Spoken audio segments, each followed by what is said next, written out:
Good morning, everybody. You are tuned to computers, excuse me, 2K Now on the Nissan Communications Network. I'm Amnon, your host for the next few hours, along with Mike. No point in getting choked up over And it, Amnon. Spence is here. Excuse me. Let me get my Yeah, voice back.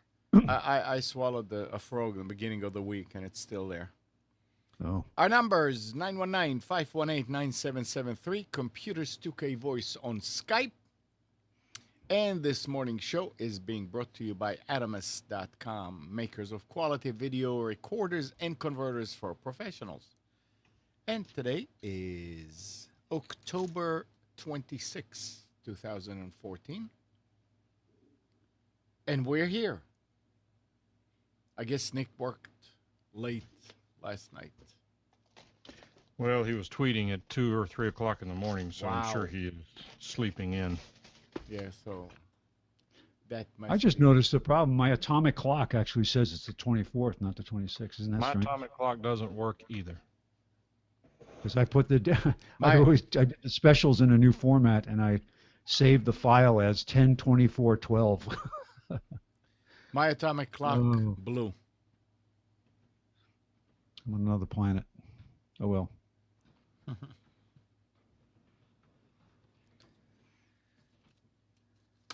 So, I told Mike, I started telling Spence I had a real fun, if you want to call it, day yesterday, day from hell, where I broke a ZIF socket lock on a brand new laptop.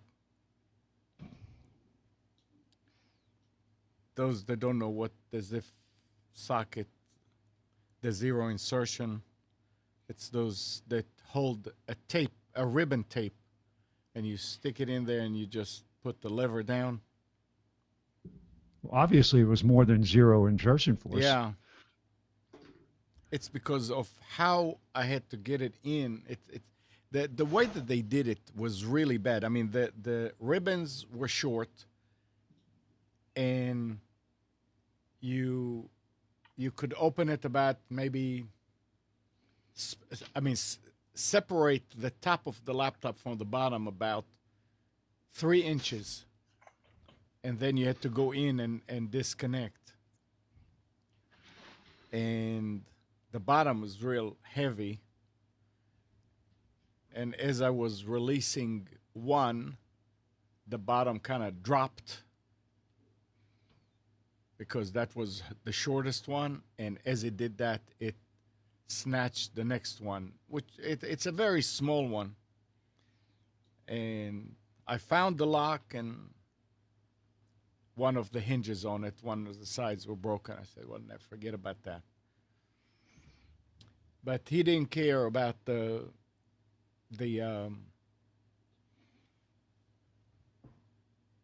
Glide pad.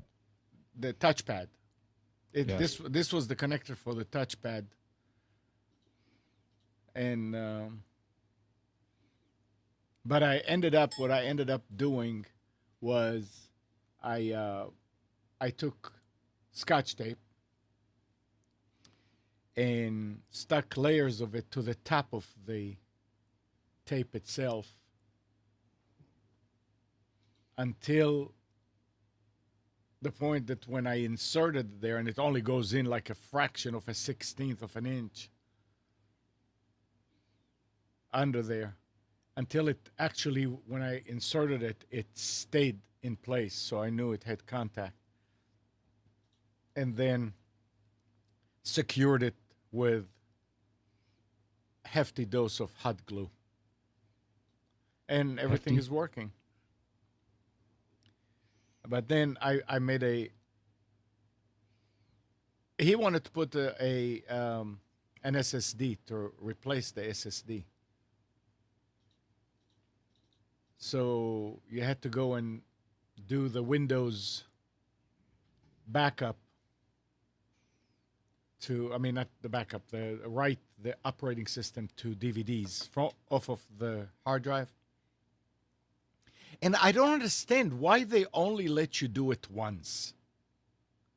I mean, what is the purpose of you can only do this one time? What's the big deal? I mean, it still has the same serial, I mean, the key number, so it's only good for that machine. Why you can only do it one time, I don't understand. But I started the process and it finished. Tim, that laptop is brand new. Never used. It's the HP Envy. What was it? 17K000. Is it the envy of all your friends? Yeah. So it finished doing all the transferring the operating system for the from the recovery partition. Took 5 DVDs, I guess, with all the rest of the junk, and everything went perfect. But when I restored, after about 2 hours of restoring it and doing this and doing that, it came up at the end and it said, incomplete. Do you want to retry? And I said, okay, retry. But then he wanted to start back in the first one. And I said, oh, geez, I'm not going through that. It's probably something else that's disconnected and it couldn't find it. And maybe that's what caused the problem. So I went ahead and I got my copy of Windows 7 and used his key, and it worked. And this way it was also clean. And after that, I fixed the socket. But it was a whole day job, something that he thought that his son can drop it and wait for me to just change the hard drives, which really should have taken, what, 10, 15 minutes on a Oh yeah. normal... If that. What? If that. If If that. They're meant to be replaced. I mean... Or serviced anyway. When I looked, I couldn't find any information about it. I said, boy, that's too new now. How do I do it? And finally, on the HP site, there was actually, I mean, the way that they do it is pretty good. They had videos, and then they have each step in pictures, and each step has a video of its own to know. And the thing has to you had to completely take that computer apart. Take the bottom out, like 16 screws, take the hinges, the covers, take the top of it, the keyboard, and then there is the drive laying underneath the keyboard. It's just amazing. And then, I mean, now you have to separate the top plate, which holds the keyboard and the touchpad, from the actual frame. It just snaps in. I don't know what kind of tools they're using, but I ended up with a couple of dents along the way in the frame because it's plastic. And it's that crowbar. You shouldn't use a crowbar. Yeah, right. I used a smooth letter opener, which I figured, okay, that will do it, because you have to stick in there and pry, and they show you. And now it shows that they're using some kind of a plastic tool that went in there. But of course, they make it all look a lot easier. Oh yeah. The whole if time. You ever watched? The what? There used to be videos with the original iPods you could open them, but it was because it was a metal back with a plastic front, you would have to insert this very slim little tool in there and then kind of press and bow the metal a little bit to get it pop off the track. And it looks so easy. Oh, just do this, click, and it comes off. And I'm trying to do it, and of course I bent it. But yeah, that was back when you could the replace your whole own time battery. while I was working on it, I could just picture the people at HP laughing their head off. Mm. They obviously did not make this piece of equipment to be serviceable. But Well, I think we're at the point now with the price range of these machines that they aren't serviceable anymore. The cost reduction gets them to the point where they're putting in cheaper and cheaper materials, and usually those are not ones that can be, like you said, reused. Everything is soldered onto one board, especially in the Ultrabooks, because they're so tiny that you know what, something breaks on it, you have to replace the whole system board. Yeah. There's no. And at one point when I was looking at the bench and I saw all the pieces laying there, I actually called him and I said, "Do you need this thing Monday?" He said, "Yeah." I said, "Well, you better go buy a new one." He says, "Why? It's brand new." I said, "Yeah, but I don't know if I can put it all back together now." Because it looked so overwhelming.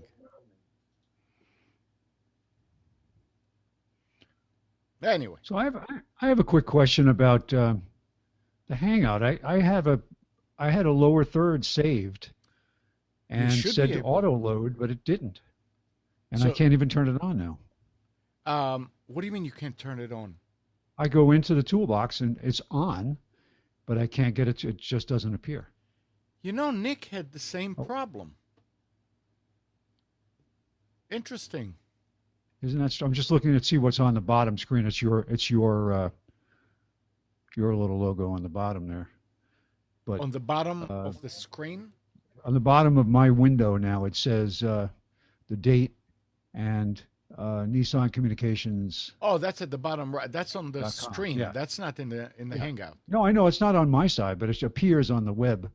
Yeah. Image. So, yeah, I don't know. Did you try to turn it off and back on? Oh, yeah. Did you try to remove it and make a new one? I mean, it's just typing in your name. I could try that, but I did try to create a new one and turn it on, and I tried to enable the one I had saved, and it actually turned it on, on the toolbar, and then I tried to create a new one, and it wouldn't let me do it. What's the matter? It don't like you. I don't like this uncertainty. Yep, it don't like you. Well, we'll figure it out. That's what it is. It don't like you.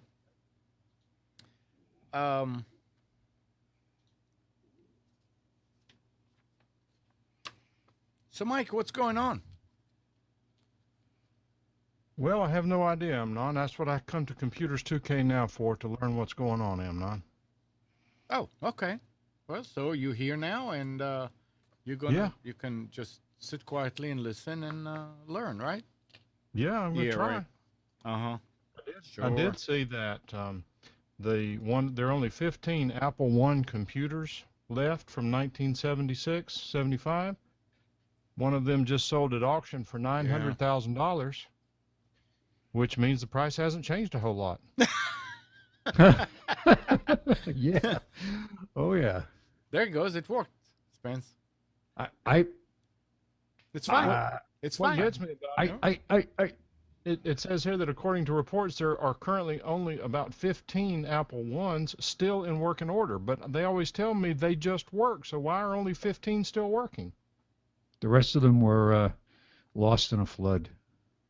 Well, that doesn't bother Apple computers. I mean, they just keep working, right? They just work. They work until they don't. Oh, okay. Never mind. I had an Apple. It was the PowerPC. I can't remember the brand name of the particular. It was a desktop.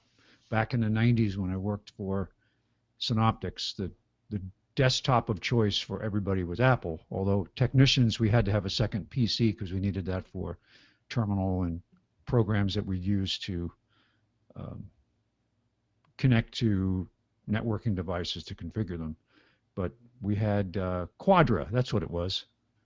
And that thing worked and worked and worked and worked till finally there was a connector on the system board. And I don't know why it was something that would get, maybe the power button, the bracket broke. But I used that for years, many years after it was became obsolete from a company perspective. On a completely unrelated note, before I forget about it, if anyone listening shops at Bed Bath & Beyond, if you are not on their email list, you should get on it, because there is always a coupon in there for 20% off any single item, which means that if you're going to buy a new coffee maker or a $50, $100, $150 item, 20% off is not insignificant. But if you don't want your regular email, set up a different email account to sign up for these things. It's 20% off, and they do it all the time. There's almost any time you head to Bed Bath & Beyond, there's going to be a 20% off coupon available. We've used that coupon for buying the Keurig coffee cups. Well, that's what I'm probably going to use mine for, because I just ran out of mine 2 days ago. Yep. Amnon, where are you getting yours? Costco? I am not using. Yes, you were. No, I'm not. He's brewing his own. No, that's on some of them. This last time I was there, I asked you which one it was. It was. Oh yeah, no, we have them on hand, but yeah, Kathy likes the one from Costco. Yeah, I'm sorry, that's right. Well, you got to remind me which one it was I had last time I was at your house, because I want to get some of those and I don't remember what it was. I think it was something morning blend. Something. I'll figure it out. Okay, later. I will. No, but I brew. I keep the cups that are the full size cups. Now the ones from Costco and BJ's, they're not the ones that are the normal cups. They are. What is that? They don't have the cup itself. It's like a ring and the filter, and that's it. Yeah, they're funny looking. Yeah, so you can't use these again. But the ones, they just have that little filter on the bottom of it, meaning that they don't, as I think about it now, they don't punch a hole in it. They just run the water through it. They punch a hole in the top, but not the bottom. Correct. That's on those from Costco and BJ's. Yeah. I don't care. It's just, what does the coffee taste like? It's the same. I mean, I don't know why the originals have the hole in the cup, the actual cup. I guess that's where the name cup came from. But the way that they're selling it for cheaper is probably because they don't need that cup. Yeah, well, my Keurig does not. The water's not hot enough. It's not hot enough? No. Okay, I don't know. You need to get an upgrade to your electrical system in the house. That's the problem. I need to throw this thing in the trash can is what I need to do, which is where it belongs. Hello, chaps. It's Steve! Hey, Steve! I'm sorry for being late, but Skype was being a right pain in the rear. That's okay. Surely couldn't get in. You're here now. That's all that matters. Yes, indeedy. How nice to see everybody. And I haven't got into the chat yet, but I'll be seeing people in there in a second once I've got that open. Steve, your soothing voice is just making us feel so good. Oh, that's just awesome. Morning, Andrew. Yes, so I don't know why the water will not be hot, Mike. That sounds like and even if you leave it there, I mean, you know how you hear the water boiling? Yeah. It could be, Amnon, that the little thermistor in there that detects the water temperature is messed up. It could be a lot of different things. It just. Did you try to Google things on it? Like Mike is. We've talked about this before, but Mike pointed out how this is not a serviceable product. No. You open it up and look inside, and it's like going into a camcorder with the complicated parts and just not meant to be fixed.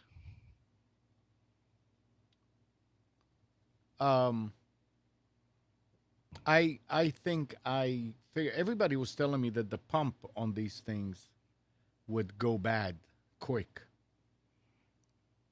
But I was doing some reading, and turns out that the thing that kills them, which kills every pump, but especially this little bitty thing in here, is when it goes dry.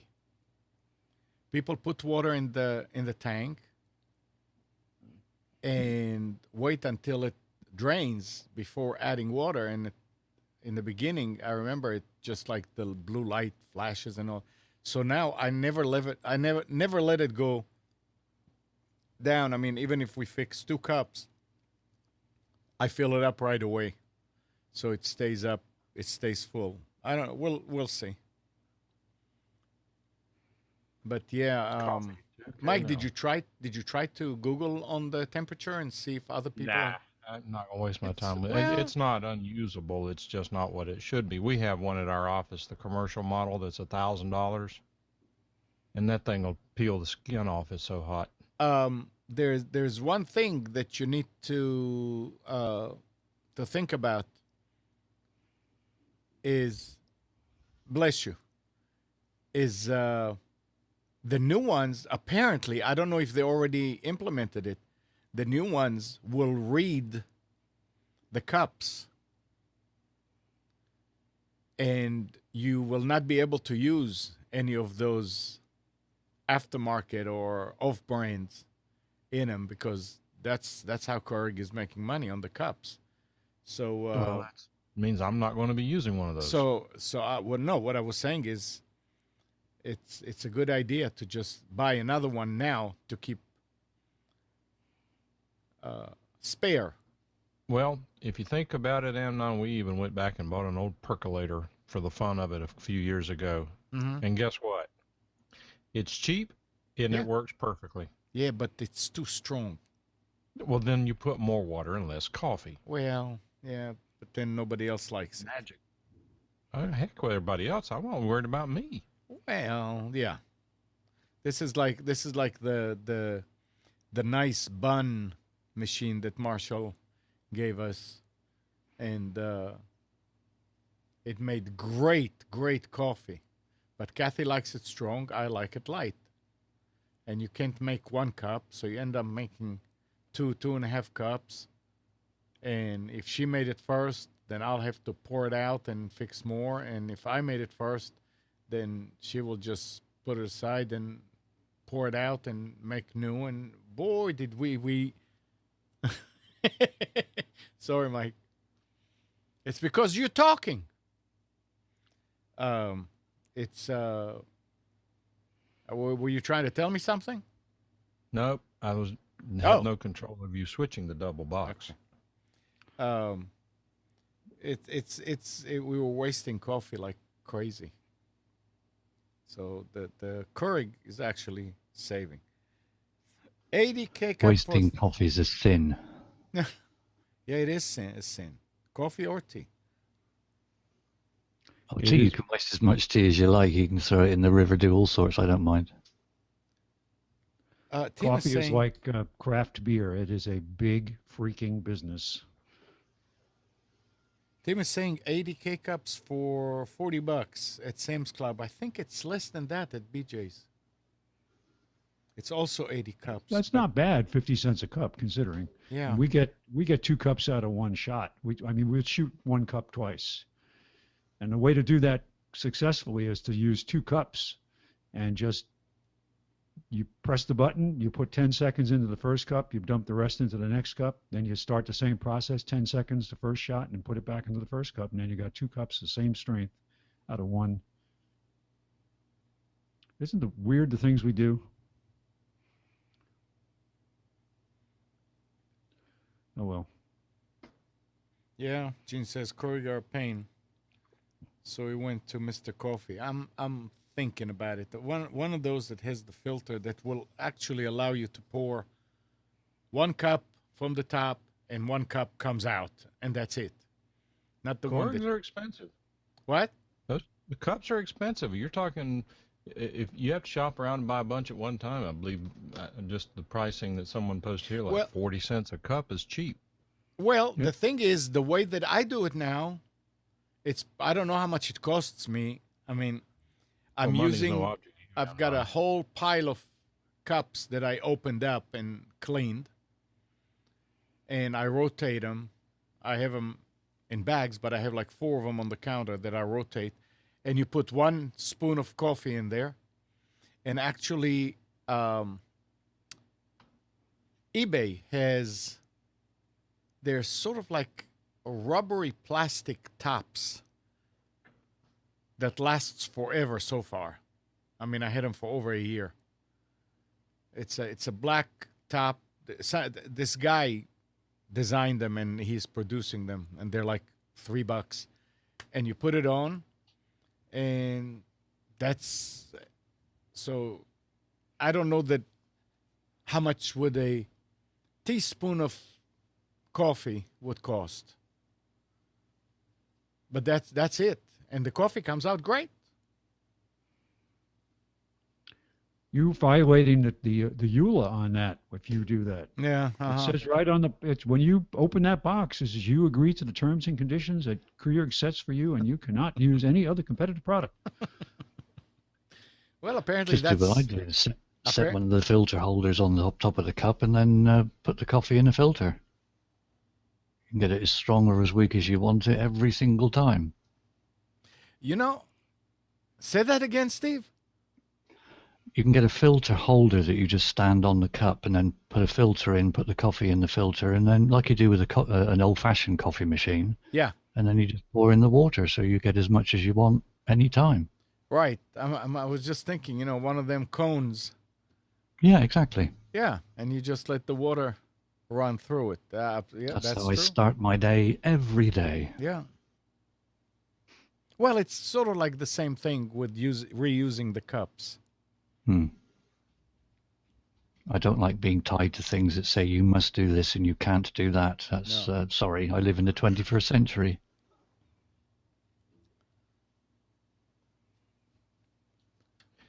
And on another note, Hong Kong police confirmed a police chief inspector in the Eastern District named Andrew Phillips, no relationship, committed suicide by gun at North Point Police Station early this morning.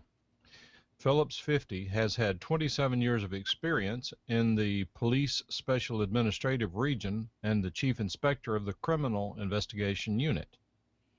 Mr. Phillips was found collapsed on the couch in the office on the 2nd floor of the police station at North Point with 2 gunshots to the head.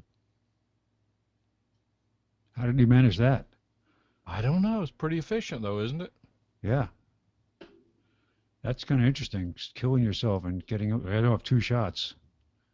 The inspector left a suicide note, which he did not detail, this is translated, why he had, the purpose of why he committed suicide. He had a 15-year-old son and a 13-year-old daughter.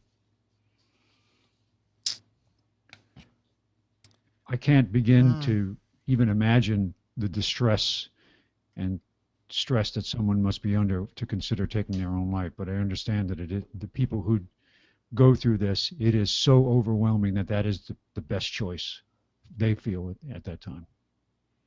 Well, think about how horrific how bad things must be that you could and I know people who have considered suicide because of their circumstances. it's going to get worse, by the way. Yeah, some people would actually some people have a good reason to do it. I mean, there's no good reason to do it. But when you Let me ask you a question. And I don't want to get off on this. I do, but I won't. But let's suppose that you ended up with some sort of debilitating disease for which there was a treatment, a new drug that would do you some good, but your insurance refused to pay for that drug, and there's no way you could afford to, even if you sold your house, your car, and everything, and all you could do is suffer with the disease. You think that might contribute?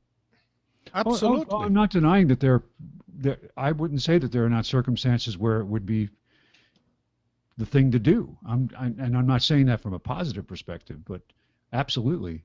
I just say that the level of despair, and it's shame. It's a shame that people have to go through this.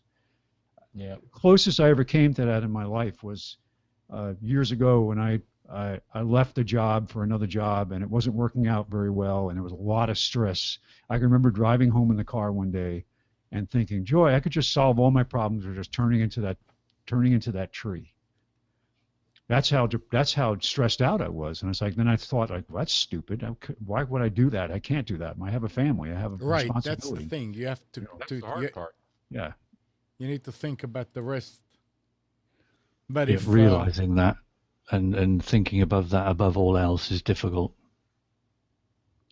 But you could just feelings are never not legitimate. You feel what you feel. And to say, oh, don't feel that way, it's it's sorry, you're feeling that, and it takes strength to deal with it, and friendship and your family and and other help if you can get it. It's just sometimes it's just so overwhelming. It's a chemical thing that you can't get past. yeah, but Mike, to your question, if it came down to it, and you live alone, and you're going to do it because of that not being able to get the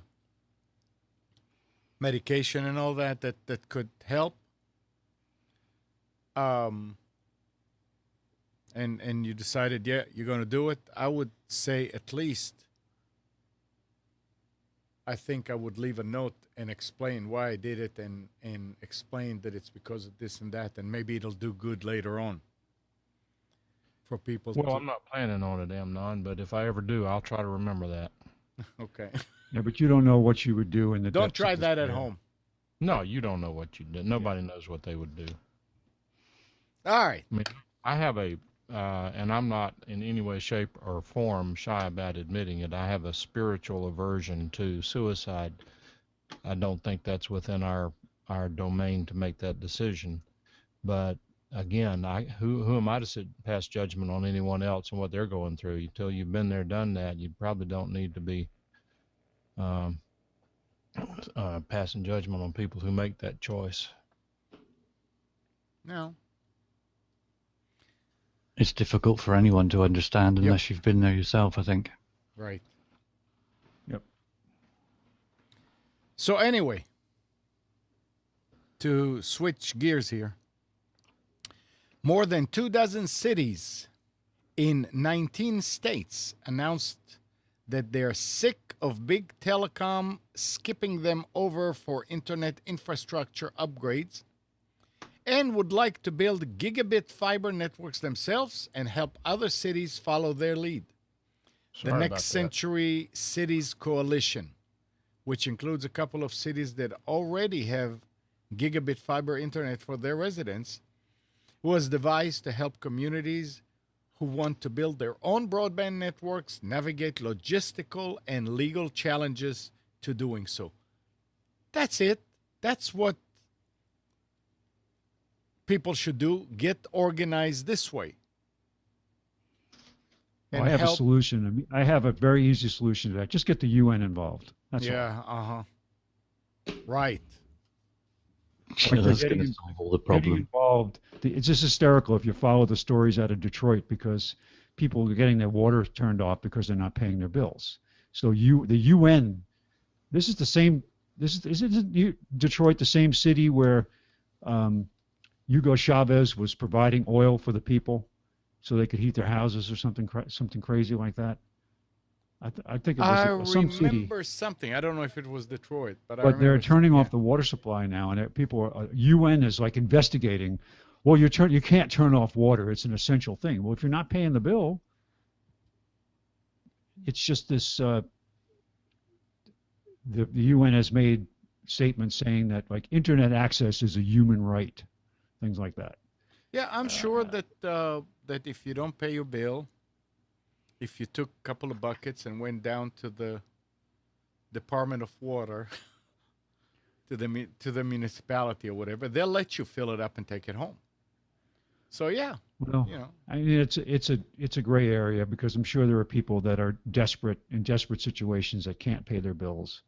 But you have to have a heart for that. But just yeah. this is such a big problem and so grand that there are people that are you don't know what the circumstances are. Each one has to be It analyzed. But needs to be like in New York. If they cut your electricity, you just get the extension cord and plug it into your neighbors and pay them some money, and you use theirs. And if I mean, I it remember when I was growing up in New York that there were stories that would come out of the city about how there were still residences and big commercial buildings that had no meters. right They had no meters. that They that were just hooked up and they paid a flat rate per month, and then they were grandfathered in, and they were struggling with, well, no, so you have to get a meter. You can't just have the the unlimited the service. building that I lived in, um, if you went down in the basement, there were maybe 2, 3 meters. Everything else was the meters were on the ground, and jumpers were put in. And Con Edison's people will never ever dare walk into the building to read anything. Nobody ever paid electricity. It was amazing. I mean, the door was locked, and nobody, and water, of course, you don't Was pay that for. near? Was that in the building where I will not name a famous motorcycle club had their headquarters? That's in the Lower East Side. Yeah, Yeah, yeah. But they were on Second Street. I was on 10th Street. yeah. I think they were on this particular place was on Third Street between Avenue B and C. Yep, I was on Yep. C and 10. But Yep. it's just amazing that the all the extension cords, and if I mean, oh, no water, oh, you just go and fix it down. No electricity, oh, we'll fix it. Well, it's kind of like the early days of telephone service when you'd see everybody had an individual line from the CO to their house, and how crazy that was. Well, talking about CO to your house, Tuesday they're coming to install UVerse. We'll see how it goes this time around. There was a story here.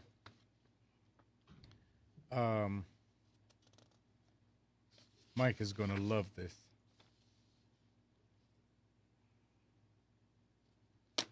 They're talking about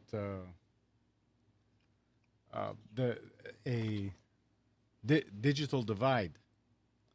And it goes, having some type of fiber or high-speed cable connectivity is normal for many of us, but in most developing countries of the world, many areas of Europe, the US, and other developed countries, access to super-fast broadband network is still a dream.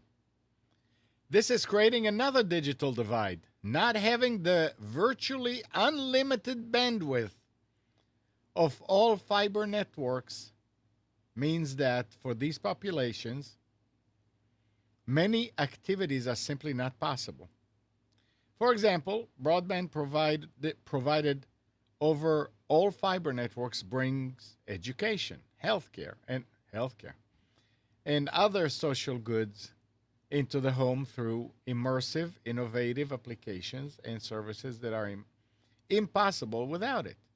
Alternatives to fiber, such as cable DOCSIS 3, are not enough, and they could be more expensive in the long run.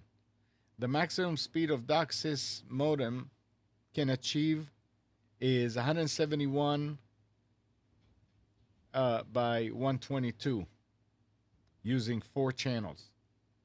Just a fraction of the 273 gigabit per channel already reached on fiber.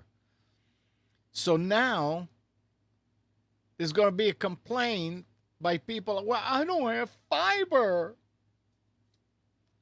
My kids are not going to grow up to be as successful as others. What in the world?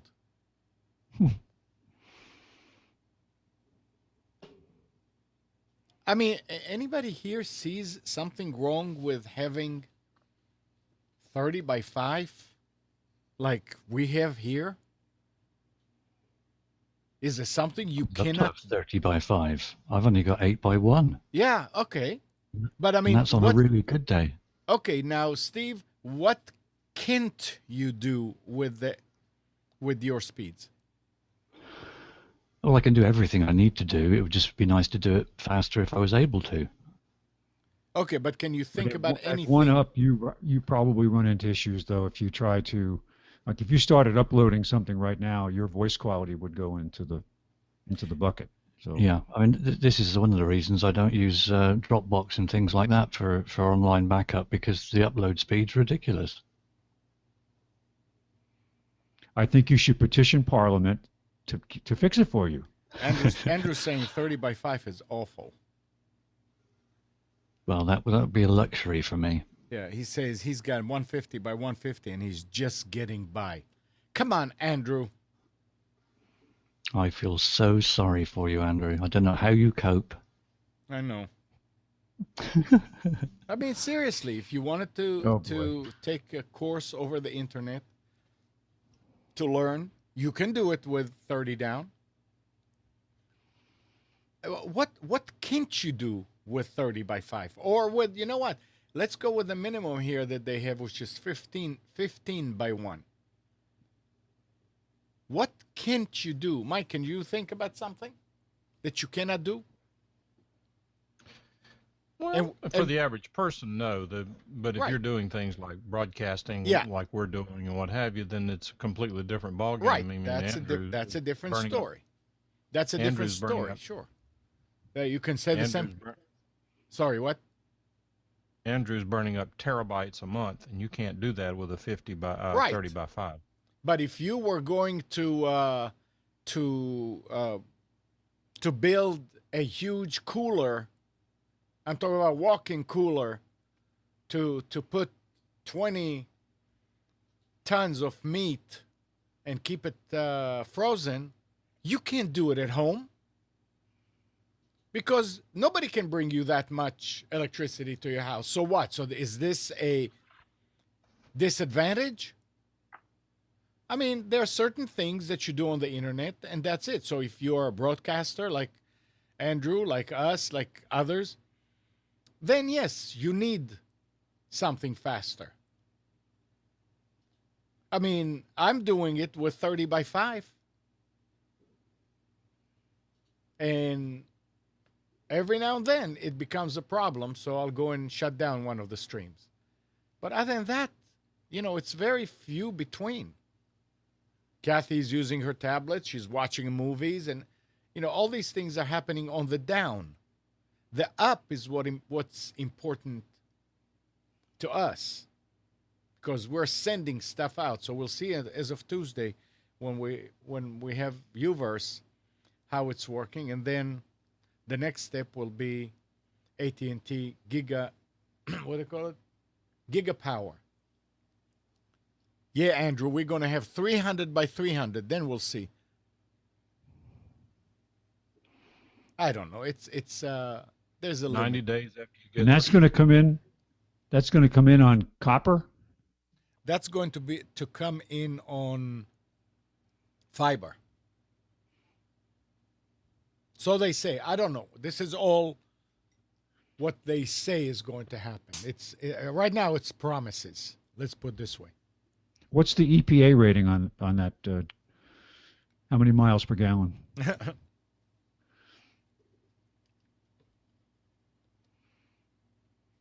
And I'm wondering how,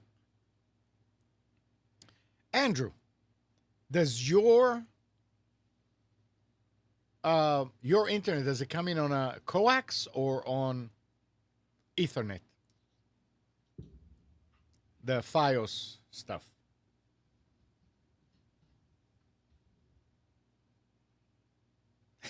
Bart, why? No, it's not coming There used in. to be No. back in the early days of when they were competing for different networking technologies. Before the current Ethernet standard was standard, they had several companies competing for technology, and one was, well, everybody remembers Token Ring, right, from IBM, but there was something called 100 base VG AnyLAN, and there were a few others that were competing. But one of the manufacturers actually did a demonstration at the trade show where they would run it over barbed wire to show that it would run on any type of cable. Hmm. Now, of course, it took 2 barbed wires. You couldn't use a single wire because you have to have a negative and a positive. But the reason that I'm asking, Andrew, is I'm wondering if this is how it is with UVerse. I was not aware of it, but when you have TV with them, each HD channel takes away about 8 megabits.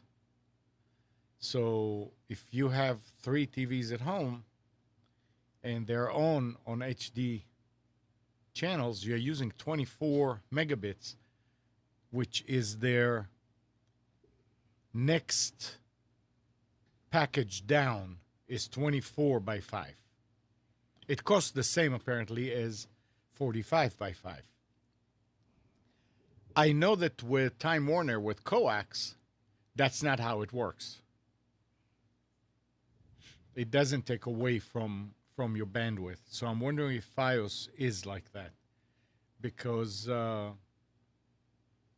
when the guy was asking me, he said, why don't you want TV? I said, well, first of all, I want to try this first and see how it works. So Andrew says, Fios has allocated a bandwidth just for the TV. So if you put your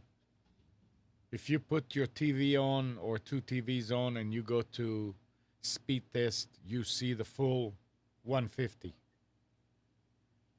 up and down. It's not less. I mean, to have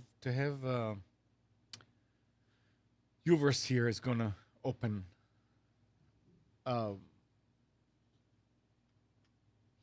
new windows here to see and to understand how these things work. Well, I don't know how it's going to do. Okay, so it doesn't impact. If I was to show a cartoon that I found online, we'd get nailed, wouldn't we? Probably, yeah. But Yeah, what you should do is, let's wait, and we're going to end up the show at 11, which means, we're going to end up the show officially at 11, and then I'm going to stop the recording, and we can continue the show, because Mike wanted to play music sometimes, and so we decided, yeah, we can go after the show. We're not recording anymore, so you can do whatever you want, and then you can play that thing, Spence. If that's, no, it's okay. It's not a thing to play. It was just an image. It's funny. Yeah, sometimes what I'll do is I'll put the link in. Yeah, that's a good way to do it. Wouldn't an image be deemed fair use? It's such a small thing, isn't it? Yeah, but yeah. The way that YouTube is doing it, it's a machine, and a machine cannot differentiate between these things. And I'm tired of every week sending them the information and disputing their charge that I'm using third party. So it's better not to have any of that stuff. WFXK is asking how much they're charging for 300. According to the rep who was here, and according to the people on the other side, but remember one thing before that, just keep in mind that AT&T does not know, they don't have their act together, in my opinion. One hand does not know about the other.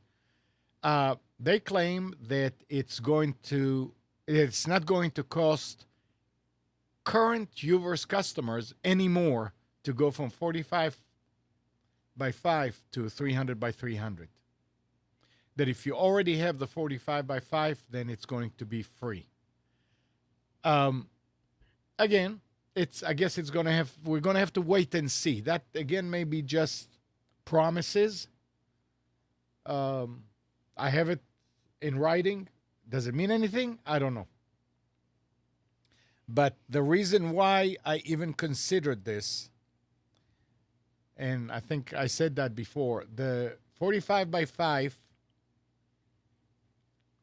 and bundling our home phone, which right now is an AT&T landline, which cost us about $40, 39 something, is going to run $62 a month. So if you figure out that it's $40 for the phone that we're not going to pay, then Uverse is going to cost $22. And I couldn't turn that down. But we're not doing away with Time Warner. Because, first of all, Time Warner has no caps yet. And Uverse does have a 250 gig cap. So it's not going to be something for 24/7 uploading of material. I'm probably going to use Time Warner to do the 24/7 and maybe the Uverse to do the live shows and for around the house, for the office and for everything else. We'll see. I don't know yet. First, I have to wait and see that it's actually installed and working the way that they said it would.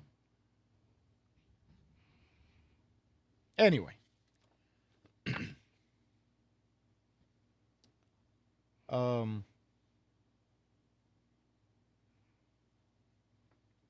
Let's see.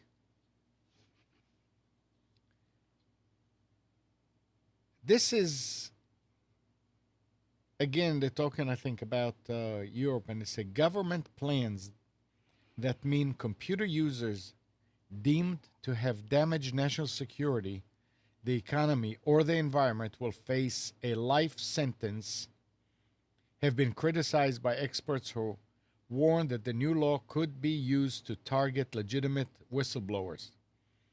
The proposed legislation would mean that any British person, that's it, I knew it was, deemed to have carried out an unauthorized act on a computer that resulted in damage to human welfare, the environment, the economy, or national security in any country would face a possible life sentence. Last week, the Joint Committee on Human Rights raised concerns about the proposals and the scope of such legislation. What do you guys think? Can you imagine carrying that out to the point where you say, well, I posted an unfavorable opinion about a product, so I damaged the economy, so I have to go to jail for life? Well, I mean, I don't think that this actually damages the economy. This damages the economy of one company. So I don't think that would. No, but you could say that subtracts from the whole because the economy. It's just ridiculous. It's just to say they can't have a law that's so broad. They'll do it, but it's like, well, I'm sorry, I didn't paint my house, which affects the other houses in my neighborhood, so I just damaged the economy. I mean, to tell you the truth, I don't have a problem with this law. On the stipulation that there will be each and every, when you say the economy, it will have to explain what does it mean. But in general, when I'm thinking damaging the economy, I'm thinking about putting something on the internet that would say, don't buy any more stocks, sell all your stocks, and that somehow people listen to you. I mean, it's far-fetched.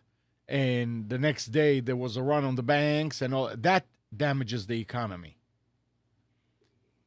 I mean, again, in order for you to put something on the internet or to do something with your computer that will damage an entire economy, it's kind of far-fetched. I don't think it ever happened. So it has to have the explanation of what does it mean to damage the economy and what does it mean to damage the security of the country. And the thing that concerns me is the security of the country, because you can, I mean, somebody like Snowden could do things that will damage security. You want to deter. I mean, remember, all these things is to deter people. It's not to let them do it and then get them and put them in jail. That's not the point. Well, look at what's happened in our own country where supposed nonpartisan federal agencies have been used as attack vehicles to take out one person or a group that you don't agree with or the government doesn't agree with. This can be abused so easily. Absolutely. It could be. That's why it needs to be explained. And I would even say that there needs to be a certain body that would overlook it, that's not made of government people, but just different people in business and some maybe lawyer here and there and a judge from here and there, just like a committee of different type people from different walks of life, and they have to decide, yes, this is it. I don't know. I mean, if you leave it wide open, then we're going to regret it sooner or later. But again, people have to follow you. We had things that were not considered wide open that are so abusive now that they can be under the name of national security and homeland security. They can do anything. But that's put you away with no charges, just lock you in a room somewhere and say, sorry, you're a threat to the country. But that's because nobody talked about it to begin with, to let people know that such thing exists, and here is what it'll take for you to fall under it. No. And I know I'm talking. Well, hey, little Nick.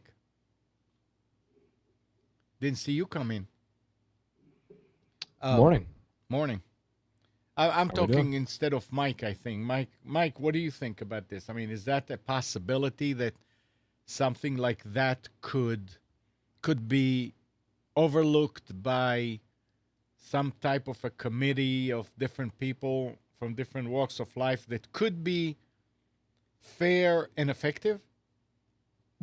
I missed the point. What is it you're saying that could be overlooked? If it's going to be abused. I mean, if I went on the internet and I put something about there and I said something that could be conceived to be national security threat by. I don't think we want to get into this. Okay. Let's not get into it. No, and the reason why is that it's not good. It's really not good. Things are changing and not for the better. I don't know. And the answer to your question, I don't know where it's going to resolve. I don't know what's going to ultimately happen. But I will tell you that the things that are going on right now are bad. Back to you, Mike. And back to you, Nick. Back to you.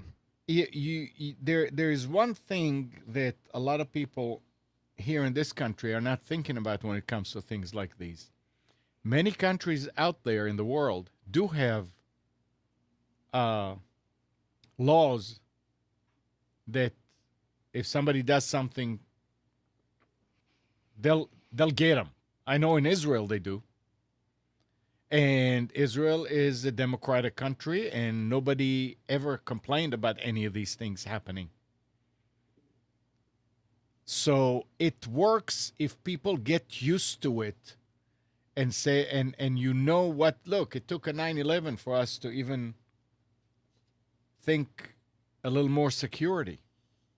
But if people get used to things like that and they realize, okay, yeah, that would work and that would help, it takes time.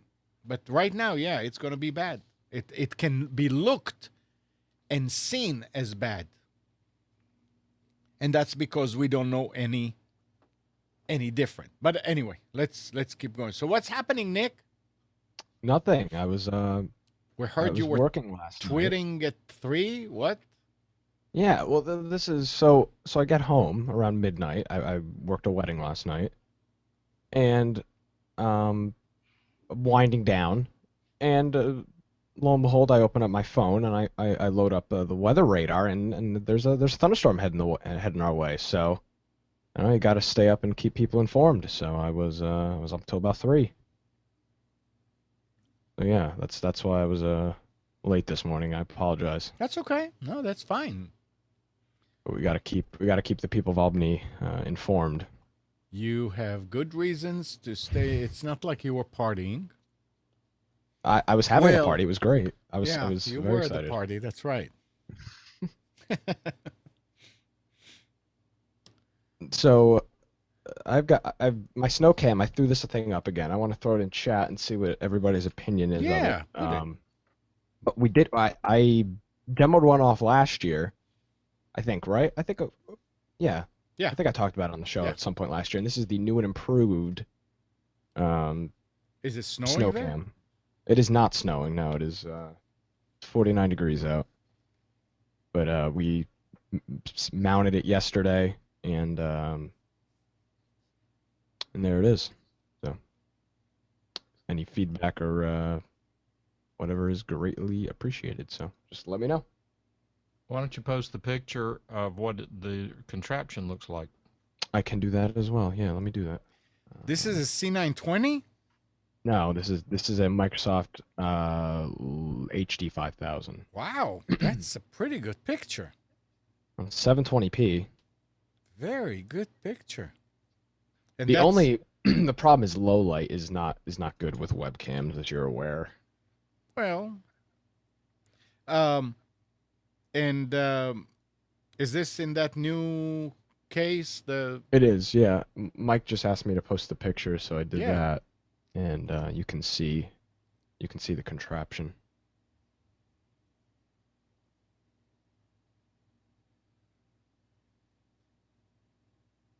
Very nice. Yeah. One thing, Nick. Yeah. The wire. It'll get Not zip not tied. the looks. Not the looks. The looks is fine. Think about the drain in your sink. Okay, it has that S shape. You need Yeah. right now when it rains, the water is gonna come down on the wire and go right into the window.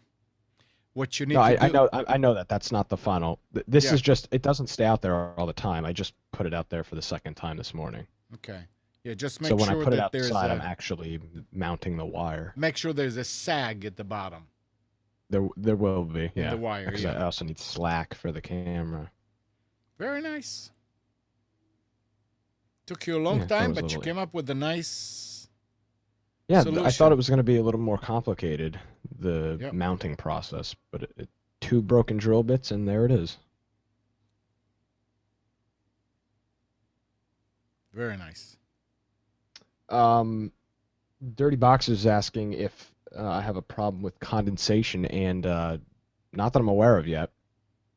It hasn't been cold enough yet to really figure out if I'm gonna have a condensation problem. But the good thing is I have no glare, which was a really big thing. I put a lot of time into making sure there was no glare at all, and it's almost non-existent. You definitely won't notice it by Yeah, looking you at the shouldn't. The camera. only time you would actually get glare in what you did is if you had infrared. Well, even I mean, Lights. even at some point, me shining a light in or shining like a single color LED into the Yeah. webcam, Right. the glare was at that point just very, very, very faint. So Yep. it's pretty good. But we'll see. I may have to make some modifications. Very nice. Thank you. And you're using StreamUp. Yeah, which is gonna change. Well, I mean, it's fine. It's working. It's not fine. They're not reliable. Yeah. So I can't have a news station pulling my stream and have it go down. So they're just what I have set up now. They won't be the final destination. All right. The Yeah. final destination. Yeah, there you go. It's a new TV show I'm starting. Where no man has gone before. Yes. It sounds like an awful idea. Hey, did you guys know that there's football on right now? Say what? There's football on right now. No, there isn't. Yes, I thought there you is. They're told- in I London. thought you told me that last week was the last No, game of the season. no, I did not say that. No. That is a total lie. I did not mention anything about last game of the season. There's a game in London this morning, and it started at 9:30. Are you going? Yeah, I'm going. My plane leaves in about 15 minutes. Nick, you're gonna have to. I don't know. Do you have any story about that? The fact that Microsoft is retiring free version of its Xbox Music streaming service. Nobody uses it, so I'm not surprised. Well, the story here goes that the streaming music game is so tough. So tough that Microsoft is retiring the free ad-supported version of its Xbox Music streaming service. The feature will stop streaming ad-supported music on December 1st for Windows 8.0 and 8.1 devices. Does that mean that it's going to work on XP? Here's another, or Windows 7? Another reason to use it. Microsoft explained why it's pulling the plug. Will it work on Windows 95, Amnon? It's explained why it's pulling the plug on the service in an FAQ. It said, we are focusing Xbox Music to deliver the ultimate music purchase and subscription service experiences to our customers. With Xbox Music Pass, you have access to millions of songs on your PC, tablet, Xbox, phone, and the web. Download music for offline listening and create playlists that automatically sync across all your devices. In other words, if you want to listen to music via Xbox Music, you need to pony up some cash. So that's what they are doing. It's all because of money. Apparently they Yeah, they but were the not- reason the reason the service is failing is it's a pain to use. Like, so if you're playing a game on the Xbox and you want to listen to music, you've got to launch the Xbox Music app and do all of your song stuff on there, and then you have to switch back over to the game. So if you're in the middle of a game and you want to switch the song, what do? You either pause the game or just kind of multitask out and go to back to the music app. So that's the reason I think people aren't using it, is because it's a pain to use. It's so much easier just to open Spotify or Pandora or something else on your phone and just leave. I've tried it before. It's not practical to use. If you're just listening to music on it and you're not actually using the system for anything else, it works great because you have full control over it. But if you're trying to watch or play a video game and stream the music at the same time and you want to change the song, good luck. Doesn't work. At least friendly, it doesn't work. It's just kind of a pain. Well, And plus, they're not competing at all. Nobody's using it.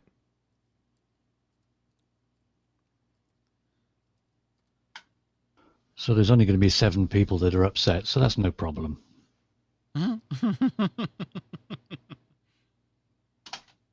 Steve, it wouldn't surprise me if that number was less. I was being generous. Very generous, because that number could be very accurate.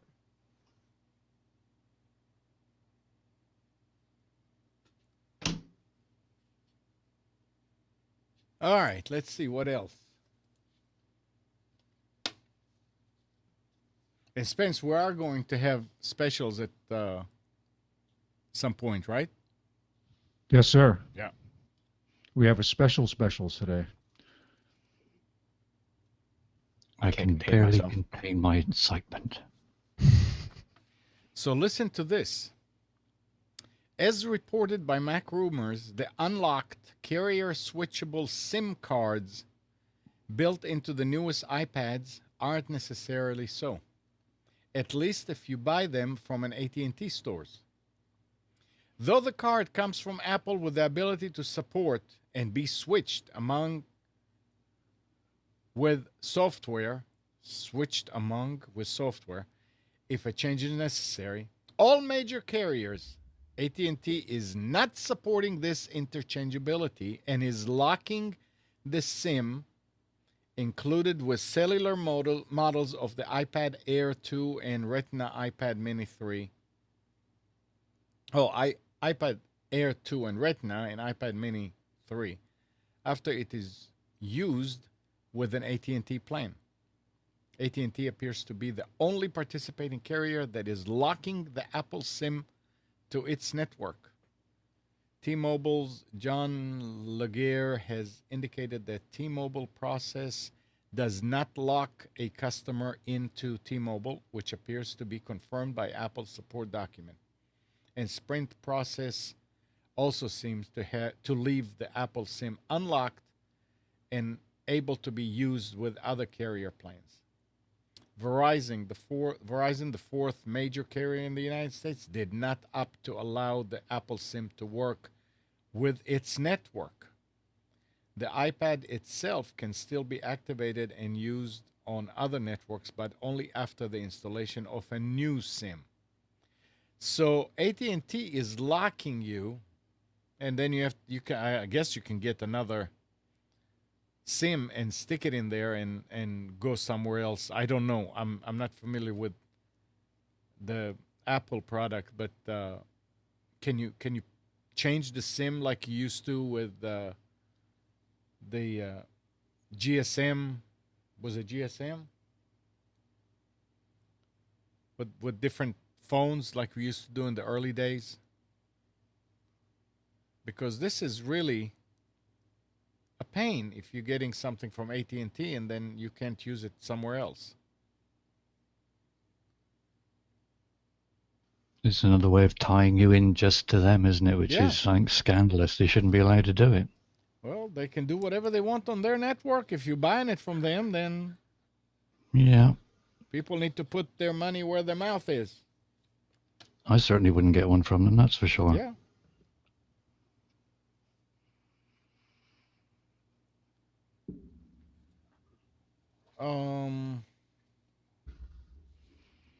Mike, it seems like I remember you saying something about TwitPic. Did you? I was having trouble with Twitter one time trying to get a video or picture to show up in the stream, but Nick figured it out. What happened was that TweetDeck was set to use a link shortener, which was confusing Twitter. When I got rid of that, as I recall, TwitPic would still work with it and cause the picture to still appear in the stream, which is what I do now. I got rid of the link shortening because TweetDeck sort of does that on its own. It's kind of funky the way it works. It's pretty crappy. Well, TwitPic announced today that its archive and domain will be acquired by Twitter after quite a roller coaster ride over the last few months. The company will be handing over the TwitPic domain and archive to Twitter so users are able to continue accessing their old pictures.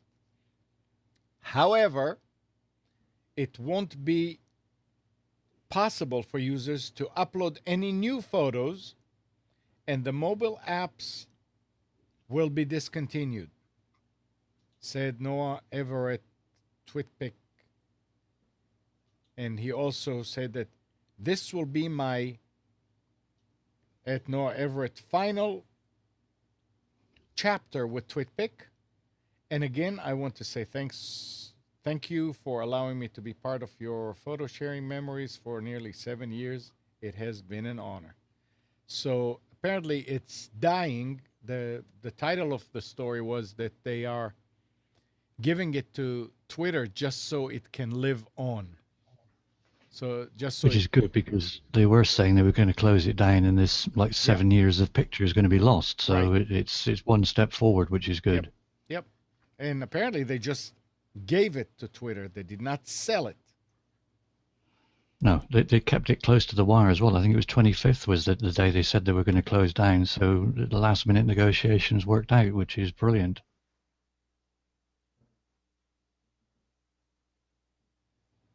Caring about, I mean, if I had the domain name, I think I would. Yeah, never mind. I don't, so never mind.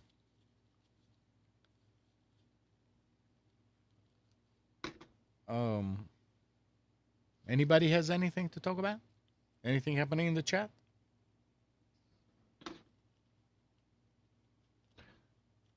Love It or Listed is actually remodeling some houses here in Cary, in Raleigh. Really? Yep. There's even a website where if you would like for them to come by and do your house, if you want to submit a request for them to do it, I'll post the link here in chat. Not that anyone would I would want think Hillary. you have to do that before they come here, no? Well, you would think that, but then they have the web page up that's still for North Carolina, so it's part of the problem is you have to put up a bunch of the money. They're probably having people finding anybody with any money. Love it or list it.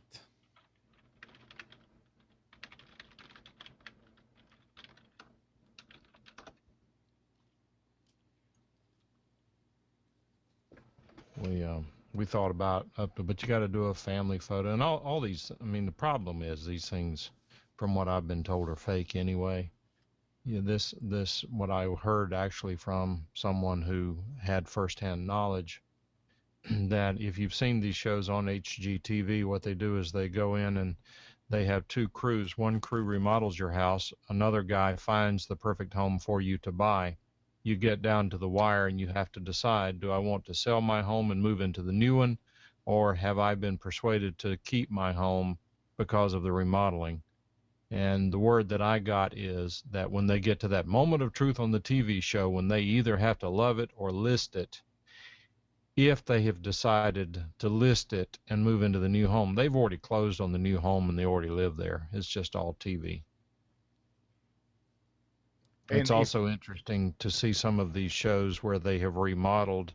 They have this one show, I don't remember what it was called or even if it's still on, but and I forget exactly what the deal was, but you would go in and remodel your neighbor's house, and you had a certain budget to do, and you try to decide who could do the better job. And it's interesting to hear how whenever the TV show is over, how these people go in and rip out all this crap their neighbor put in their houses. What happened if you decide to love it? Do you have to pay them for what they did? Yes, at least to some extent. I'm sure most of these TV shows get sponsorships, and they do things where they at least get some donations or discounts on materials. That would be my thought. Other than that, it's probably not worth the risk having these people take over your show. In that regard, we've started watching This Old House again. We hadn't watched it for quite a few years.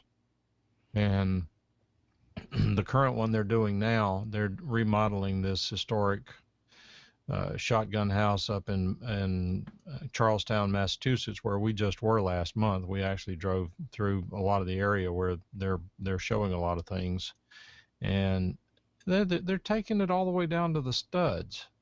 I mean, I don't get it. I don't learn from that as much as I would like to. And they did this thing on this last show where they actually showed this ship that had been, I forget the name of it, but this sailing ship, this whaling vessel that they had restored for the past few years. It's the oldest sailing whaling vessel in the world, the only one still floating.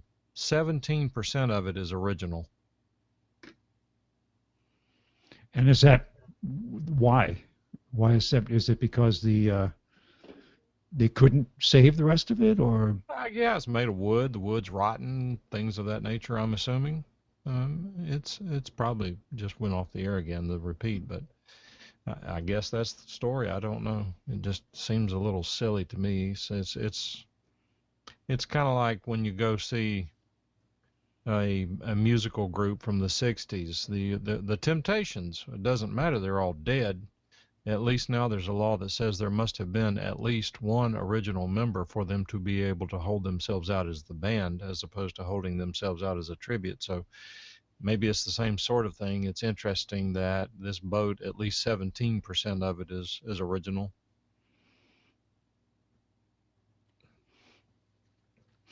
Sounds a bit like me. Worn out, worn away. That bit's replaced. I feel your pain. Upgrades. Yeah. But they had it on the right beside Old Ironsides, which we rode by that when we were up there. Which is I finally got to go on that probably 2 years ago. Took the tour.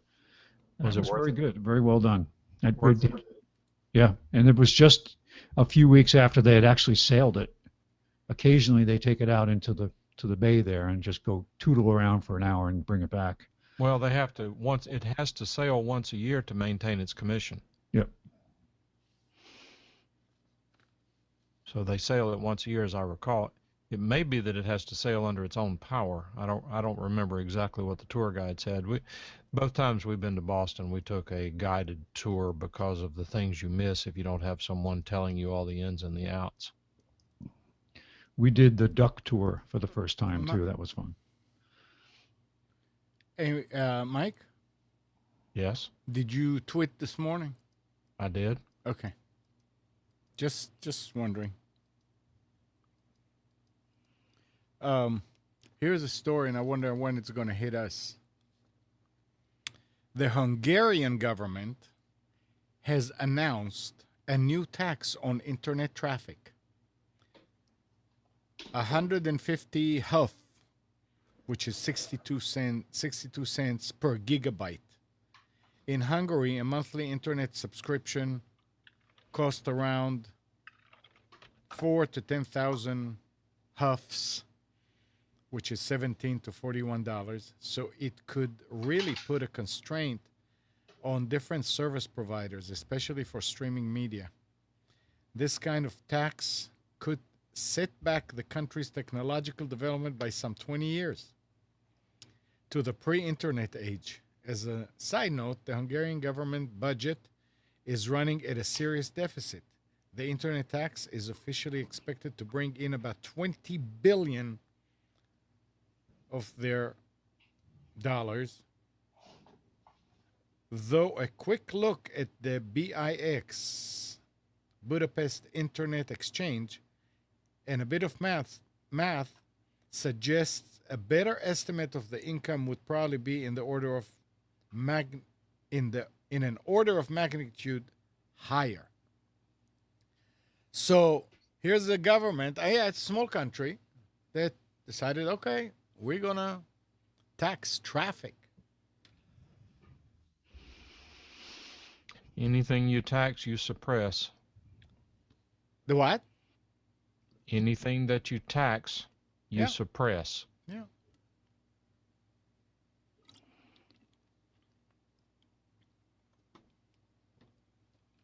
Maybe that's the objective. But caps, tax, a way for the government to And make. of course they'll use the money for Of worthwhile course. causes. Of course. They would never waste it. Of course, I guess everyone knows now that Jack Bruce died. Oh, who's Jack Bruce? Yeah, who's Jack Bruce? He's the bass player for Cream.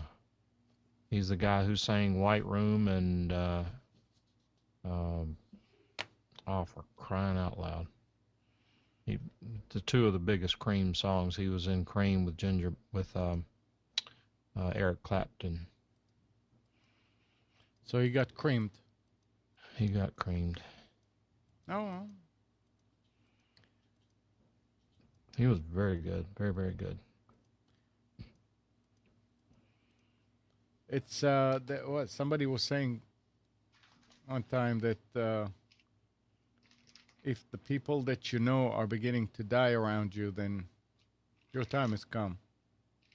Well, in all seriousness, I mean, at our ages, because of the music that we liked from the 60s, A lot of these TV people and musicians, they're going to start dropping pretty soon because it's a new era where it's amazing that these people are still even heard of. And they abused themselves back then too.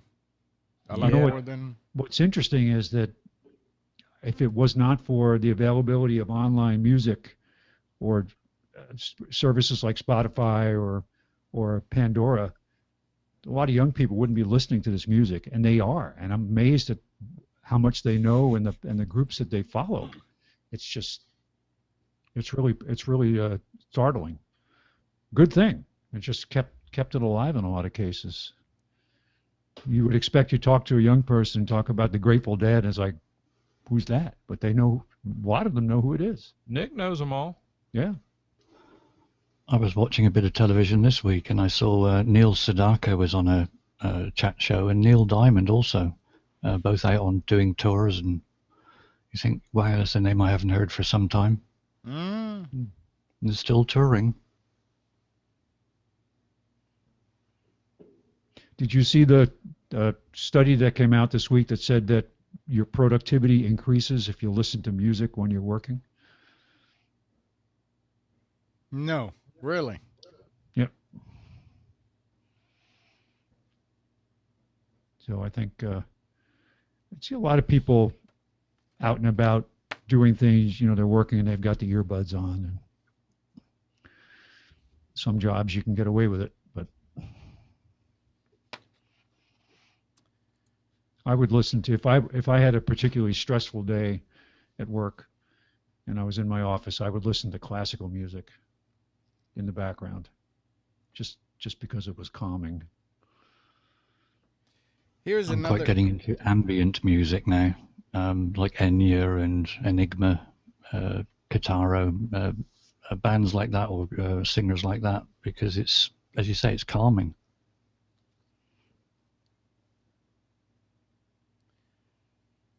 Here's another story here that is close to my heart.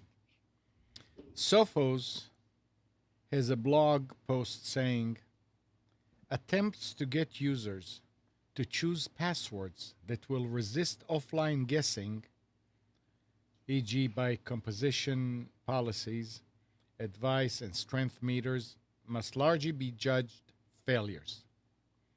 They say a password must withstand 1 million guesses to survive an online attack. But 10 trillion, I don't know, 3, 6, 9, 12, what's that? What's a number with 12 zeros? To have any hope against an offline one. Not only is the difference between those two numbers mind-bogglingly large, there is no middle ground. Password falling between the two thresholds offer no improvement in real-world security. They just harder to remember. System administrators should stop worrying about getting users to create strong passwords and should focus instead on properly securing password databases and detecting leaks when they happen. And that last part is, I agree 100%. You should still have a strong password, but the sysadmin needs to make sure that there are no leaks and to see if somebody is trying to break in. I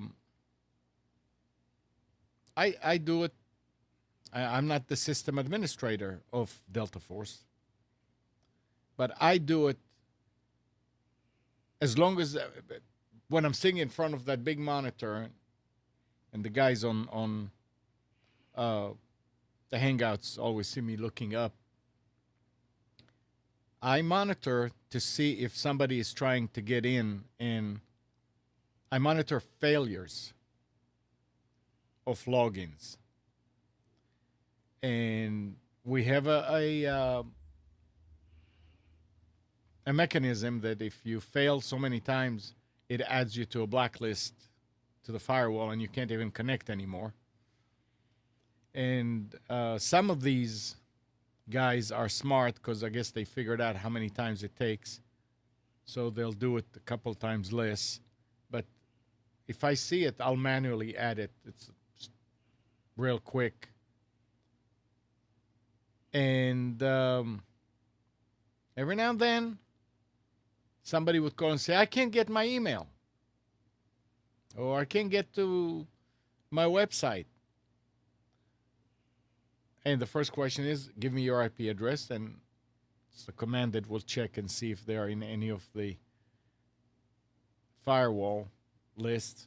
And if it is, and I know the person, I'll remove it right away, and then we'll talk and see what brought him into that. And in many cases, it is people using Outlook, and they put the wrong password when they set up the account, and they do a test, and it goes and tests 1, 2, 3, 4. I don't know how many times it does it, and they may click it a few times, and that's it. They get locked out. So we'll just make sure that everything is working, and from then on, everything will be okay. So the point here is that it's better to have a few people a week that cannot connect anymore, and they know that they can call in and get it fixed, than to allow hackers from outside to brute force break passwords. So far, knock on wood, it's been working great. But that's the thing is, to have a strong password, and a real super strong password, is a good idea. But what happens when that password file falls into the wrong hands? Because remember, you're using a password, and you're actually it's stored on a server somewhere, wherever you are logging into. If they don't... Well, the password itself is not actually stored. Yes, it does. Well, not in plain text, but it is. The clear text password isn't stored. No, I don't think anybody's storing clear text. No, other than WordPress. Deltaforce. WordPress stores logins. No, that's not true. They're not clear text. They're clear text. If you go there, the database password, the name is in clear text, and I couldn't believe it. Well, that's in the config file, but that's the same with everything. But like username, like if I go into my WordPress database, my it's my admin account's password and name are not stored in clear text. Correct. So yeah, it's important that the back end where you go into, that people over there are taking care of business and making sure that what you work so hard at coming up with actually works. Mm-hmm. Yeah. All right, so if we're going to end up at 11, WFXK says let's do special. 11, I just got here. What do you mean? Knock on for Mike. I like that. If you Specials? If you don't have wood, you can just knock on wood. Yeah, we can have specials and then go back to general talk till the end. All right, so we're trying a grand experiment today, and I took Snagit this morning, and I went online and I captured the images of the different products and put it into a document which I have given to Amnon, which is up on the chat now as a PDF file. And I apologize for the naming convention for the date that I put in there. I got the date wrong. It just was out of my mind this morning, I guess. But now you have something to walk away with and look at in the future, and it's got, hopefully the quality is pretty good. I use Snagit to just take it off the screen. It's very good. Depending on the quality of the web page itself. that I captured it from. This was into PowerPoint, then I converted it to PDF. Thank you. I appreciate it. This is going to be good for people. So let's see. Let me open it myself here so I can actually see it and use it. All right. So starting with Office Depot Office Max. They do have a couple of entry-level machines available today. They've got a Dell 15.5 inch, or what is it, 15 point, what is the standard size? See, that's the thing now. The text is so small I can't even read it. 15.6 inches, whatever it is, a 15, that's standard screen size. Entry-level Dell desktop with a Intel dual-core processor in it, or a desktop. Either of them are $219.99. It's $80 off each one. They've got PNY Attaché USB 3 USB thumb drives on sale. 8 gig for $5.99, 16 gig for $8.99, 32 gig for $17.99. Prices continue to be amazing on those. They do have a good deal on paper today. A Boise Cascade paper ream, 10 ream box for $29.99. That's a little more than half price. They have a Canon Pixma wireless photo all-in-one printer, $30 off for $49.99. HP Envy wireless all-in-one printer that includes automatic double-sided printing for $79.99. It's 20 off. Got a Brother wireless all-in-one print, copy, scan, and fax. Also has two-sided printing for $69.99. Regular price is $99.99. They have HP Pavilion 13.3-inch touchscreen convertible laptop with an AMD A8 four-way processor for $499.99, save $130.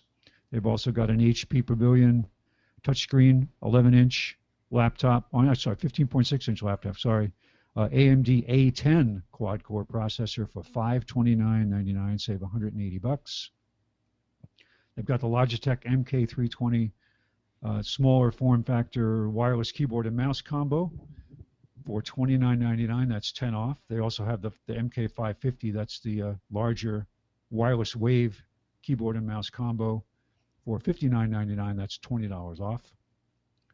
They've got an HP AMD A6 desktop machine for $399.99, save $80. It comes with an 8 gig and a 1 terabyte drive. Western Digital MyBook 3 terabyte external hard drive, $119.99. That's 10 off. 4 terabyte for $159.99. That's 10 off. 6 terabyte, $279.99. Apparently not on sale, but 6 terabytes.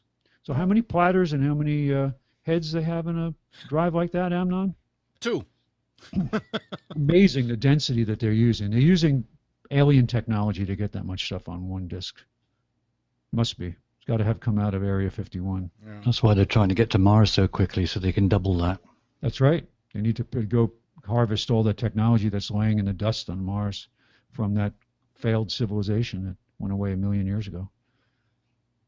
Okay, Lexar SDHC Class 10 memory cards, 16 gig for $14.99, 32 gig for $24.99, 64 gig for $44.99. I just ordered a micro SD 64 gig from Amazon. It was only like $32, Class 10. Very good stuff. Continuing with Office Depot, Office Max, they've got Galaxy Tab 4 for $299.99. Is $50 off. They've also got the 7-inch display version of that. The first one was the 10-inch, 10.1. The 7-inch display for $169.99. That's $30 off. Dell 24-inch LED monitor, $169.99, which is $60 off the regular price. And all of that was at Office Depot, Office Max. At Best Buy, they've got a Dell 15.6-inch touchscreen laptop with an Intel Core i7, $779.99. They've got SanDisk Cruiser USB flash drives on sale. 32 gig for $13.99, 16 gig for $7.99. They've got, and that's a USB 2.0, USB 3.0 for 32 gig of $17.99, and USB 3.0 for 64 gig is $27.99. Dell Inspiron 15.6-inch touchscreen. Oh, I'm sorry, cancel that one. Acer 15.6-inch touchscreen laptop with an Intel Core i5, $499.99. They've got a Toshiba 17.3-inch AMD A8 laptop for $399.99. That's a good deal for an A8. HP 23-inch IPS LED monitor for $149.99. That's $80 off. We've got an HP 20-inch monitor for $89.99. That's $30 off.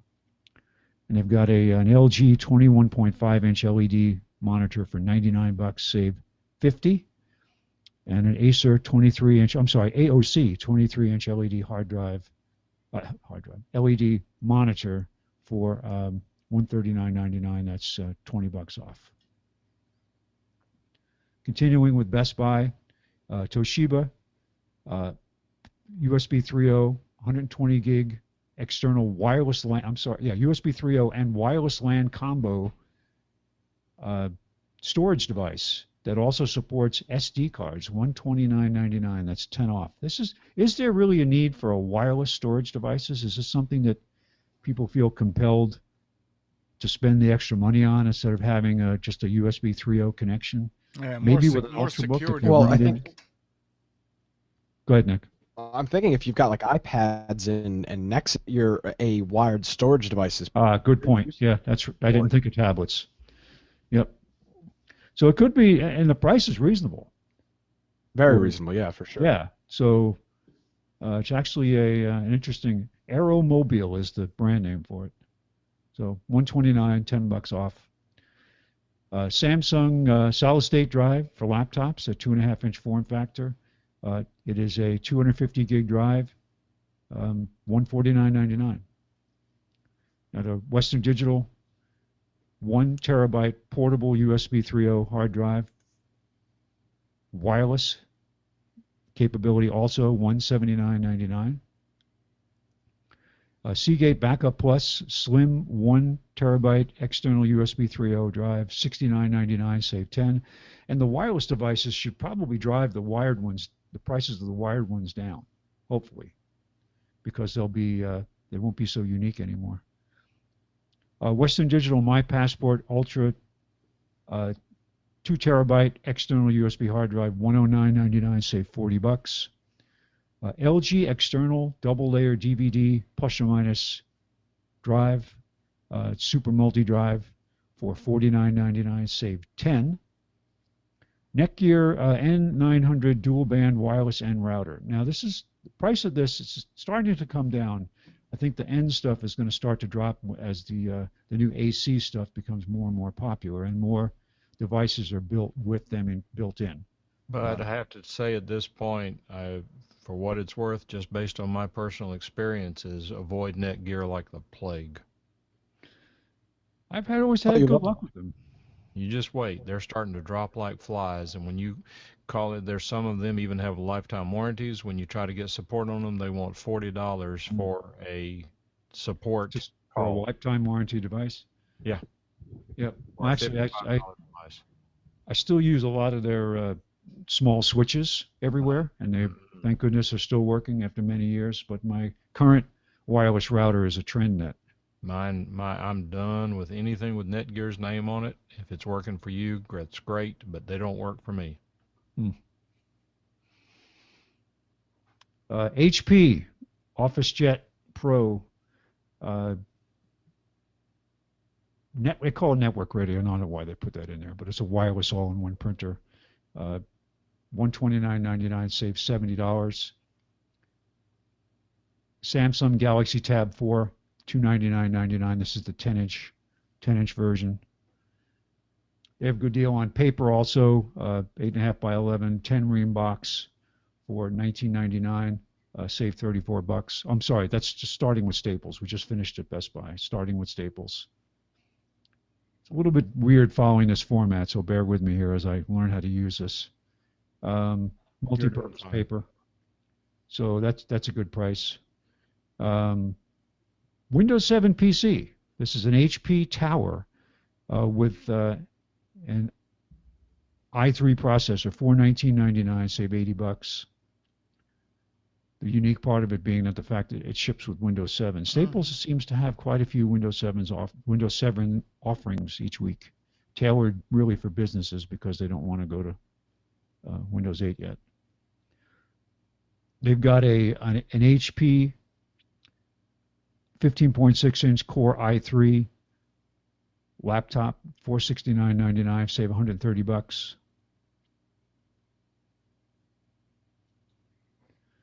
They've got a 600 VA APC battery backup unit, $44.99, save $30. They also have a 700 VA, regular price is $99.99, $20 off for $79.99. That's pretty good for both of those sizes are decent. You probably want to spend a little more depending on what your environment looks like. But I use them for holding up, for example, my cable modem and my telephone interface, SIP telephone interface. So there's plenty for that. If you want to hold up a desktop with monitors and all that, I would go with a larger one. But these are certainly enough to give you a few minutes of ride through to shut down if the power were to go off. Logitech MK320 wireless keyboard and mouse combo, $29.99, save $10. Logitech PC speaker system, $19.99, save $10. These have amazing sound. I have a couple of versions of Logitech sound systems with subwoofers. D-Link network security camera, $89.99, save $30. This is one that I believe is actually remote controlled. They also have an upgraded version called an IP camera, which can apparently stand on its own with its own web server, so to speak. You don't have to have an application to access it. $129.99, save $40. And the only reason I put this ad up here for the Night Owl 8-channel 4-camera system. It's a good deal at $299.99, $80 off. But these are becoming more and more IP interface friendly. And Night Owl was one of the ones that I read about as very friendly for setup and also for access. And I did get a chance to look at them at BJ's Warehouse, look at their at the app and look at the quality. It's actually quite good. So this can support 4 more cameras, starting with 4 in the kit. Continuing with Staples, they've got a Dell touchscreen laptop, i3, for $399.99. That's $150 off. They've got a Windows 7 Core i5 Dell desktop for $499.99. That's $180 off. It says with clip coupon, and I'm not sure what that means, if you have to have the ad or not. I'm sure they would honor the price. Windows 7 Core i3 desktop for $369.99. That's a Dell machine. That's $180 off. And they've got a Dell 24-inch LED monitor for $149.99, save $70. They've got an Epson Workforce all-in-one wireless printer for $129.99. That includes a fax machine and includes automatic 2-sided printing, $70 off. Asus 15.6-inch laptop with a Celeron processor, $249.99, save $150.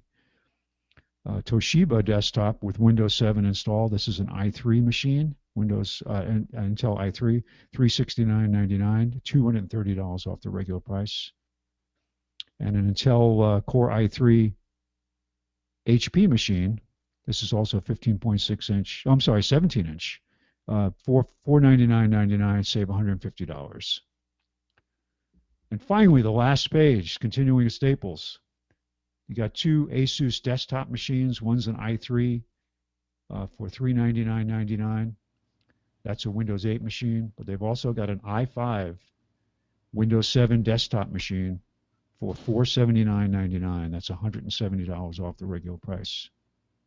A couple good deals also on more monitors. a 20-inch Acer monitor, save $30, $89.99, and a Dell 23-inch IPS LED monitor for $149.99. That's 60 off.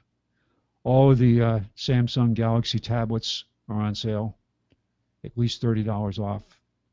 At least $30 off or more. Plus, they have some other incentives. There's an interesting little kit, Belkin charging kit here, or all their Belkin chargers, I should say, are on sale. And I've got a few of these things. One is the car charger, which has got 2 USB ports on it, as well as different flexible cables, including ones for Apple and for Android. Very handy to have around. Plus this other device from PNY. That's $15 to $21 for these different Belkin kits, convertible charging kits. But also PNY 2200 milliamp power bank, they call it. This is essentially a battery, a lithium-ion battery that's chargeable, that you can plug in with a USB power cord, and it's universal to work with any device that charges off of USB. And I've had one of these with me for my entire trip to Alaska. I actually won it as part of early in my visit there. They were having some contests during training, and I won it during a training event. What a handy device to have with you, that when your phone starts to go, and in a lot of these motor coaches, I didn't have a place to plug in a cigarette lighter adapter, but just having this device there to charge my phone when I was in these really remote areas where I had to keep my phone on because I wasn't sure when I'd have coverage, but if I was in a no coverage area, the battery would drain faster. Very handy, $9.99, that's a good price for one of these devices. And finally, a few more D-Link wireless cameras. Network camera for $59.99, save $20. And what they call a network surveillance camera. Not sure what the difference is. The network, it also picks up sound, it looks like. And I think this one has got some type of motion detector. I have to look at the specs on it. But that would make sense. Yeah.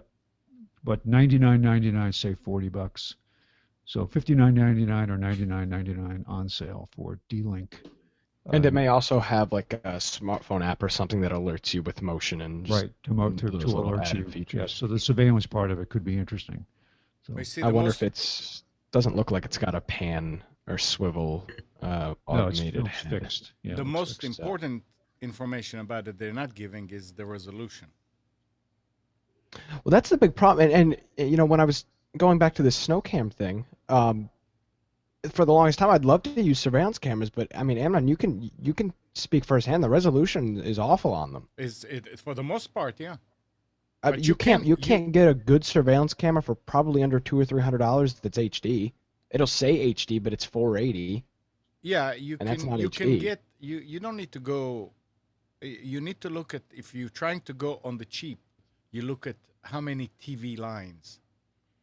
Yeah, like exactly. The ones that I'm using are 420 TV lines here around our property, and then you can go to 5 something and 6 and 7. 700 is very, very good quality. Yeah, and it looks good for security.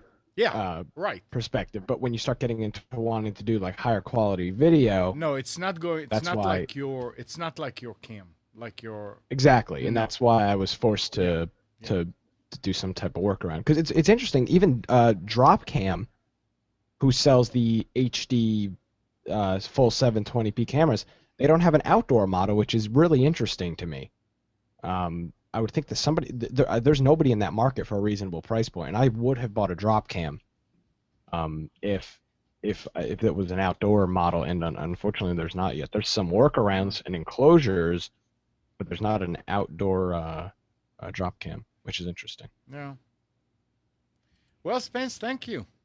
Well, that was good. Let me know if we should continue with this format. It's as easy as writing it down. I can actually get more product in there by doing it this way. We can actually post it. I can create an area where people can go throughout the week, because these are remember, good. We're not necessarily making judgment calls on these products. Right. But these, we have a lot of experience with some of them, but some of them are new or yeah, we'll need to create a page that will have some kind of a statement at the top that says that we do not.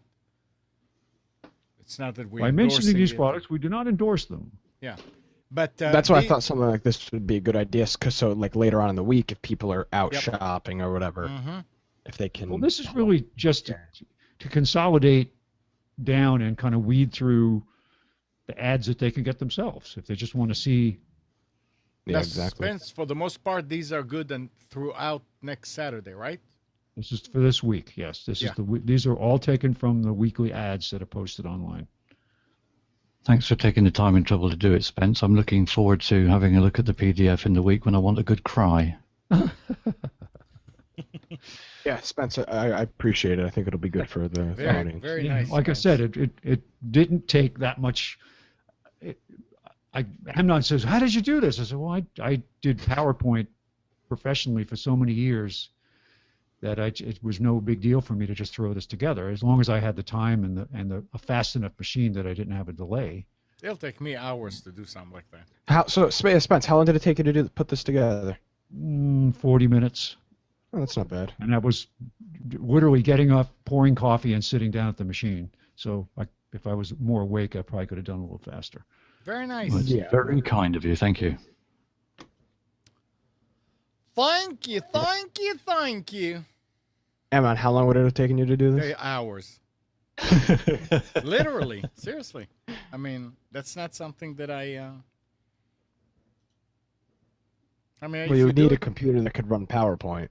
If you do it a lot, then I guess you learn how to go about it, and it's like a second nature. But if you don't, sheesh. And I'll work on I'll have a template that I can use because I had to, just drop stuff in place. Once I have a template, it'll be a lot easier. These are obviously all cut and pastes of individual, and I don't see any lines anywhere between. I mean, he's a professional, nice. What? He's a professional. Yeah. I are a professional. And there you go. You is. Definitely is. All right. Well, guess what? It's 11 o'clock. Okay. Oh, so we're ending then? So it was almost as if it was timed and scheduled properly, isn't it? Yeah. It's a miracle. Very professional, Amnon and Spence. Well done. I want to mention something quickly. Yes. A product that I had experience with using the first time for people that are into printing like little 4x6 images or color. I worked a wedding last night and I had the opportunity to use Canon Selphy. That's the Canon SELPHY. It's a tiny little photo printer, and it's reasonably priced. Amazon, it's like $100 in state. I was on Canon's website as well, and it prints 4x6 picture about a minute, and individual ink scans it through. So it I think it goes through 4 or 5 times the picture, and it adds a different. Interested in printing 4x6s or smaller, can recommend this device. Probably 200 pictures on it. Pretty handy device, and it all has its own ad hoc on an iPad or something else, or a phone. Is it everybody that's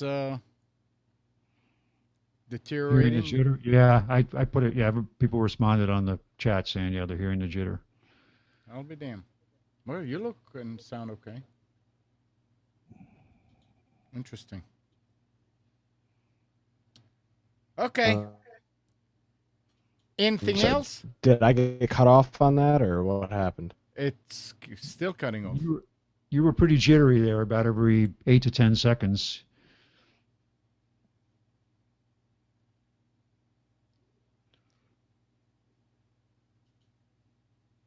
So do we do we end the show and go to the post-show period? All right. You're quite free to do whatever you choose, but I will be leaving. You what? Yeah, I'm gonna have to go too. In fact, No, and that's fine. Mike will give you a call about coming over. Yep. Sure. Sorry, I'm going to have to go myself as well in a couple of minutes. Absolutely. So But I've enjoyed being here. We'll just end it then. It's fine. I mean, we would end it at 11 anyway. All right. Well, thanks everybody. Thank you. And good morning, Kathy, Hannah, Nabil, Mac, Norm, Katie, and Donna. And by the way, everybody, have a happy and safe Halloween. Thank you for tuning to Computers 2K Now. We hope you enjoyed and maybe learned something from our time together. Remember to practice safe computing. Back up your hard drive and update your virus scanner. We'll be back here next Sunday at 9. But you can always reach us at computers2know.com. Just click on the forums. Not the forums, the blog. And while you're at it, like us on Facebook. Subscribe to our YouTube channel. Do it all. Tomorrow morning at 11, the Health In Show. At 1 o'clock, Breaking Free. There's no Tanya Love Show tonight. So we'll see you next week. Bye.